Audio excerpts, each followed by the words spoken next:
I think that from the very beginning, the DOJ's advice was sought on every step of the way. Yes, sir. We get the clearance to serve the warrant Yes, of sir. arrest. I am asking them because they are on the ground. Sila ang nag-implement doon. Kaya, Chief PNP, you give the order to the CIDG? The order to the CID is really to assist the PCTC when it comes to arrest po. So, sino nagbigay ng order kay General Torre na ipasakay sa aeroplano?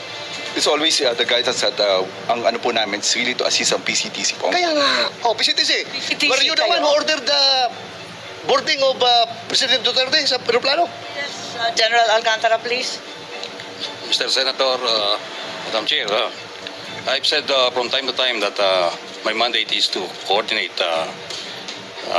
our law enforcement agencies to comply with the requirement of the Interpol. Correct. I believe you, sir. Coordination ka lang. Coordination ka lang. Pero sinabi ni General Marvel na ikaw daw nag-order sa That kanya. is the limit of my power. Yeah, but according to General Marvel, ikaw daw nag-order sa And kanila that is- na isakay sa aeroplano si And that Pangulong is the Duterte. limit also of my authority. That's my mandate. To My have him. mandate is to coordinate, Coordinate. disseminate. So, for the record, hindi ka nagbigay ng order kay General Marvel na isakay siya sa aeroplano? Hindi. For the record.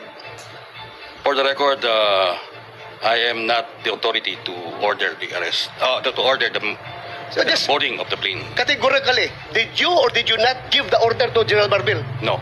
No. So, General Marvel, are you lying? So I'm not lying, but I just want to have the executive privilege po regarding this matter. The separation matter. Nandito na tayo eh. Executive privilege ka dyan. Bakit naging executive privilege? Kanina sinabi mo, PCTC ang nagbigay ng order. Ngayon, mag-executive privilege ka. Sino-sino na tinuro mo? That's why we didn't want to attend the Executive last hearing because this is what we were expecting, ma'am. We didn't want to be bullied. No, we're not bullying you, sir. Nobody's bullying. We're not I bullying think you, that sir. We're not bullying, sir. you're trying to make people admit something that they will not admit.